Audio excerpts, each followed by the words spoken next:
Yo, what is going on YouTube? Welcome back to the channel, man. I got my little brother right here, chef connoisseur, steak connoisseur, Chef Boy R Lamb.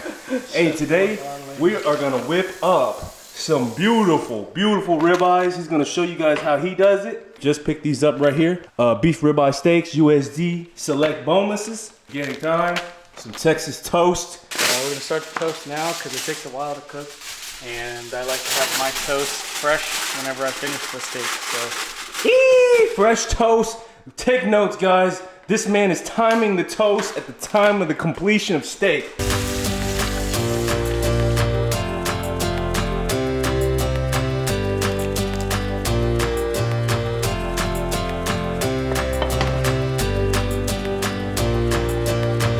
So I put it on the paper towel to help dry it out so that there's not as much water in it. Helps build with a nice crust as well when you're on the cast iron.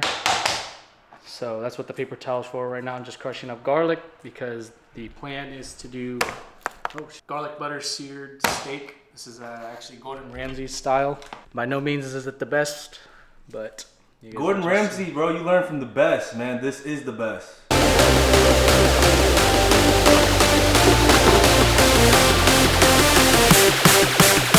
These right here is actually a high quality cut, man. These are actually ribeyes. Usually on ribeyes, what? Salt and pepper, that's it. That's really all it needs, yeah. With the amount of fat that resides inside of ribeyes, it already adds a lot of flavoring.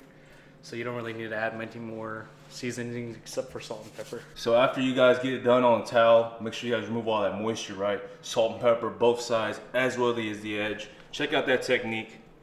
You want to roll it on the cutting board. Any surface that you guys are using to season the steaks, make sure you get all that seasoning all over. Yeah, you want to roll it so that you catch it on the sides, as you can see on the marbling. I just pick it up, dip it to the sides so that it picks up as much seasoning on the sides as well, because you don't want to forget the sides. And then when you're picking a ribeye steak, I mean, for me, I just mainly focus on the marbling. If you're going for a more lean diet and you want less fat, then I wouldn't pick ribeye because there's a lot of fat in ribeye. But I would pick and focus mainly on this, the marbling. This is all your fat, that bright white areas. The more you have, the more fat, and the better it'll taste, but the unhealthier it is. So pick and choose your poison. Today, we don't really care about dieting. We're getting chunky today, man. We're going full on fatness. Now, of course, you guys can always go out and get the A5 Wagyu, spend that money. But today, we're kind of in the center of the spectrum. Good quality, but for a little less cheap. Now, once you guys get ready to cook, after the steaks are seasoned, you guys always want to have the setup. We got the thyme, we got the garlic, we got the butter, and iron skillet. This is a must-have. Well, you can use regular skillets, but the iron is dope. Cast iron. As well as olive oil. You guys want the whole setup aligned. How we got it right here. Steaks to the left, cutting utensils. I told you guys, this guy is a professional. Look how he got his setup, dude. I like to stay organized. Organized from the jump. Utensils, meat, and then the rest. So what I normally do first, I put it on medium heat and then add the oil. Ooh, oil in? You don't want to do too much oil, but just enough to cover basically the main surface of your cooking area that you're going to use. Leave it there until you start seeing the white smoke, and then that's when you'll throw in the meat. And then you start. Y'all heard white smoke, then meat. And not only are we just going to be cooking it for you guys today, we are also going to be trying it. I will be giving you guys my honest opinion. If it's dog shit, I'll let you know. If it's good, then we're gonna congratulate Chef Boy R Lamb. But from what I can tell, I think it's gonna be pretty good. Well guys, we kind of misestimated, but that's okay. We already got these kind of pre-grilled up in the air fryer. When the steaks are done, we'll just throw it in there real quick, heat it back up in case it's cold already, man. No problem, no issue. But these look pretty good, man. Nice coloring on them. We can actually flip them over, cut the backside. Ooh, both ends. Toast the buns on both cheeks. Yes, sir.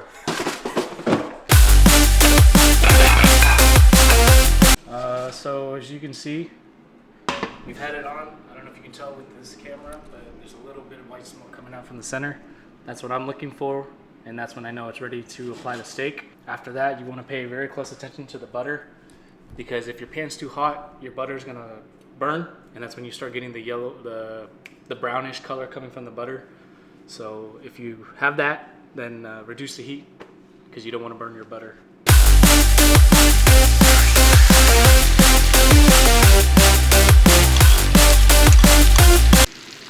So once you add the butter, as you can see here, if you look closely, the butter is still a yellowish tint.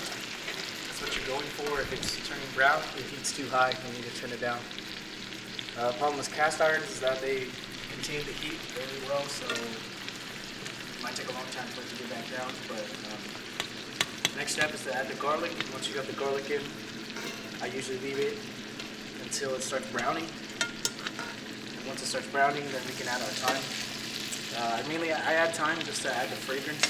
Fragrance plays a key role when it comes to flavor, because of what you smell is kind of what you taste as well. So that's all thyme really does. It doesn't necessarily add too much difference, just the fragrance.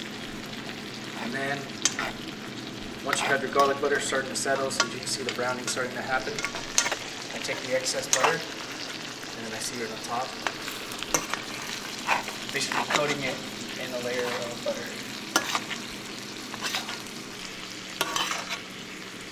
We have a malfunction in the kitchen, boys. Oh man, we got distracted. Too much meat. Oh my goodness. Please do not do this at home. Oh yeah, buddy.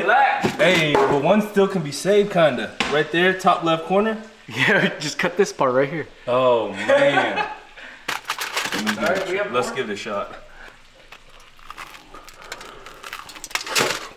Oh my god, hot. I should have waited. Yeah, we gotta replace those, bro. Yeah, sorry. Those are hockey pucks now.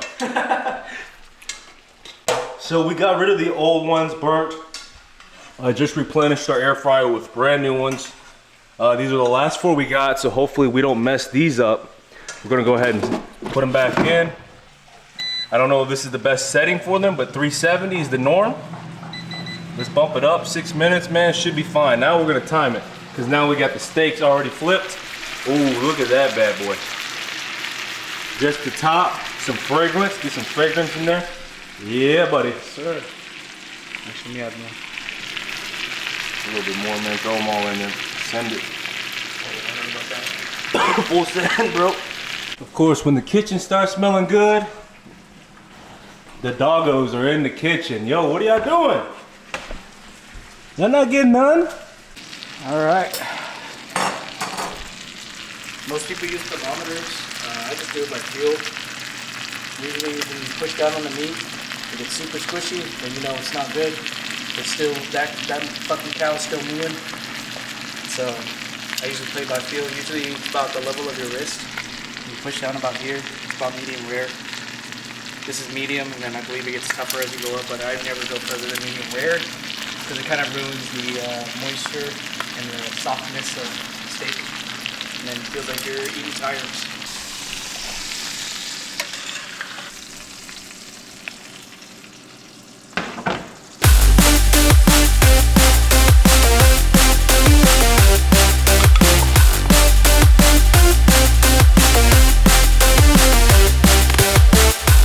Alright guys, this is the moment of truth, man. Lenny whipped up some fresh ribeyes.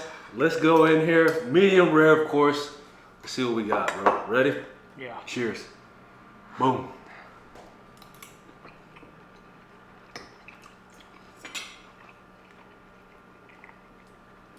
Wow. What do you think, dude? It's pretty good. Yeah? But I mean, it's just the type of meat you choose. It's all in the cut of the steak, correct? Yep. I mean, you can make other steak pretty good too, but nothing really beats ribeye, except maybe like A5 Wagyu. Oh my god, the A5 Wagyu. The A5 Wagyu. It's juicy, dude. It is really good. Wow. Very tender. I contributed. I made the garlic bread. The non-hockey puck garlic bread. Yeah, Smith is really good, man. Steak's cooked very good. Medium rare, red in the center. Yeah, you did that. I haven't had ribeye in a long time, man. I like ribeye more because it's more tender. Like I said earlier with the fat. It is very tender. You taste the garlic, you taste the butter in it. Now, by all means, we're not no professional chefs, but I can tell you, the steak's pretty good. That's how you guys make a steak, man. Shout out to Chef Boy our lamb right here. I want to thank you guys for checking out the channel, and we're gonna enjoy this steak, and I'll see you guys in the next video, man. Thank you.